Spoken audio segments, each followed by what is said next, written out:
underrated loan platform, loan application, which is itong si Credible PH or si Credible Loan App. Alam nyo ba, may good news ako sa inyo. Dahil nga naman talaga, no, paganda ng paganda itong si Credible dahil pwede na po tayong mag-cash loan ngayon kasabay ng kanilang pa-buy now, pay later feature. Well, before that, FYI po, no, itong si Credible nga, nagkaroon nga siya ng bagong update. Yun ang maganda naman sa Credible, for the better, nag-a-update siya. So, just like now, guys, no, accessible na po siya to download sa App Store or sa iOS and of course, sa Google Play Store. Napaka-underrated ng loan app na ito kasi hindi siya masyadong sinusubukan talaga ng lahat, which is guaranteed po na legit po itong loan app na ito. SEC registered and CIC accredited po at napaka-reasonable lang po ng interest rates niya. Katabayan niya po ng range ng interest sila Bilis, sila Atomy, sila GCash loan, sila Zada Fashcash na talaga naman laban na laban din talaga itong pa-interest rate ni Credible. At take note of this, may pa 0%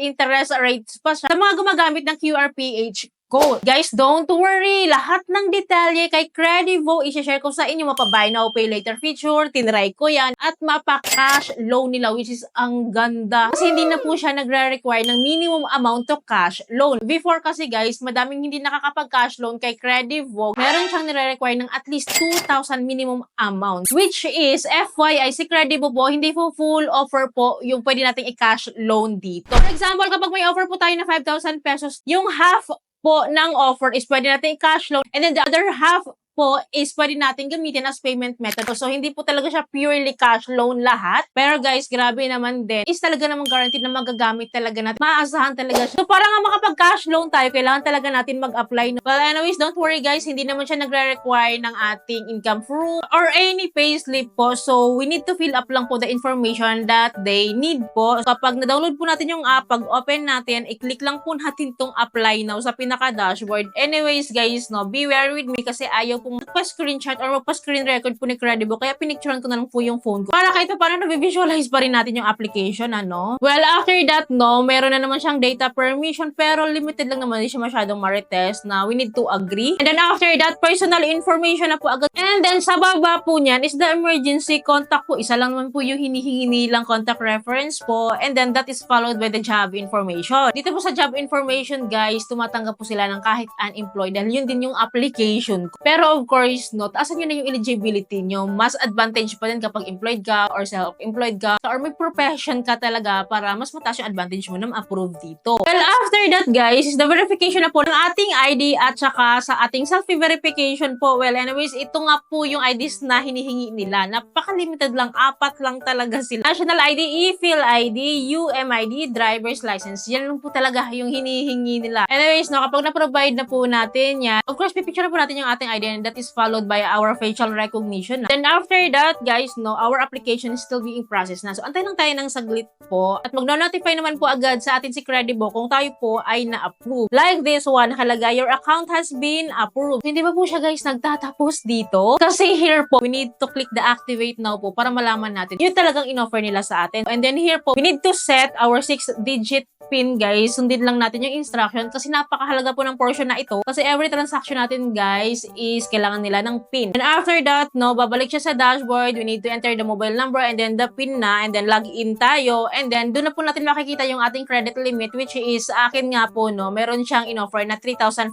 pesos. And ito nga yung sinasabi ko sa inyo, guys, na meron memo kasi dito si Credible. Starting February 2025 daw po is half of our loan offer nga po. Yung nga po yung pinapaliwanag ko sa inyo kanina. At ang minimum amount to cash loan lang po nila is may specific talaga silang amount which is 2,000 pesos. So, dapat ang loan offer sa akin is 4,000, di ba? Para ma-cash loan ko yung 2,000 which is yun yung minimum amount to cash loan nila. Well, ito nga yung pinaproblema ko recently, guys, di ba? Kasi hindi umabot ng 4,000 pesos yung loan offer ko. 3,500 pesos lang which is ang half loan is 1,750. Hindi ako umabot sa minimum amount to cash loan niya na 2,000 pesos. Kaya nga, ang ginawa ko noon, hindi ako nakakapag-cash loan kasi mag-i-insufficient nga siya. Which is, ang na-try ko sa recent videos ko is through QRPH code. Ginamit ko na lang siya as pambayad, no? Kapag nag-dine-in kami sa labas, pinapambayad ko siya. At gusto ko nga siya kasi may pa 0% legit talaga ha for 1 month to pay. Meron lang siyang hiningin 1% na admin fee. Well, dito po may notification siya na nakaka-experience na sila ng OTP delay sa mga smart number. So, pwede daw natin gamitin yung ating Viber, no? Para mabilis natin ma-receive yung OTP. So, wala na yung dating advisory niya regarding nga po sa kanilang pa-cash loan na may minimum amount to cash loan sila na 2,000 pesos. Kaya nga sinubukan ko itong cash loan feature nila, baka ako mag-work. At ito yung lumabas guys sa baba. Pwede na talagang mag-cash loan kahit magkano pa yung offer natin kay Credivo sa first approval natin. Diba meron akong credit limit na 3,500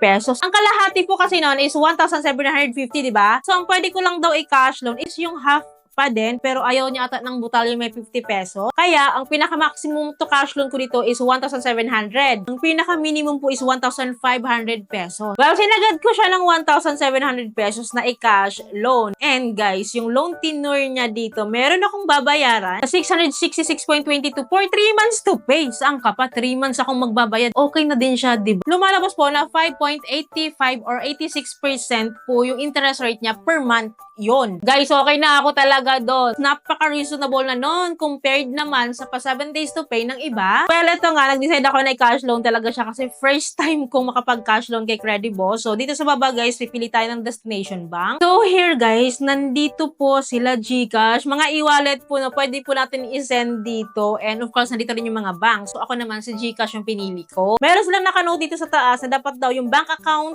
must be under our name daw. Otherwise, your loan will not be approved. So, kailangan pala po na yung account na nilagay natin dito, sa atin talaga yun, tayo ang owner nun. Medyo mahigpit po si Credivo dito sa portion na ito. Pero at least nabigyan ko kayo ng heads up. So, finilapan ko siya. So, i-review of course natin yung mga detalye dito. Nandito na po lahat ng mga details na kailangan po nating malaman. At anyways guys, buo ko pala siyang matatanggap. And then, I need to enter my PIN. And then, magpapadala po sila sa atin ng verification code through SMS or via Viber po. So, ito po yung sinasabi ni Credivo na nagkaka-problema sila sa smart number po. Kaya nung tinry ko, wala talaga ako na-receive na OTP. Kaya ang ginamit ko na lang yung Viber po, which is real time po, nakaka-receive ako sa Viber. Well, after po nito, sinubmit ko po yung aking application at agad-agad talaga guys. Mag-notify sa akin si GCash na na-receive ko siya ng buo, 1,700 pesos. Buo talaga siyang matatanggap at legit po na nakakapag-cash loan tayo dito. Pwede na po kahit anong loan offer. Basta ang kalahati lang nun yung qualified po tayo. Well, ito na nga, may natira pa akong 1,767 pesos na pwede kong gamitin to pay my bills. Pero guys, dahil nga po this time noon, nagpunta kami ng Kenny Rogers at pinambayad ko siya through scan to pay feature para makita nyo lang na nakapag-cash loan tayo dito at pwede rin po natin siyang ipambayad at dito na nga papasok yung 0%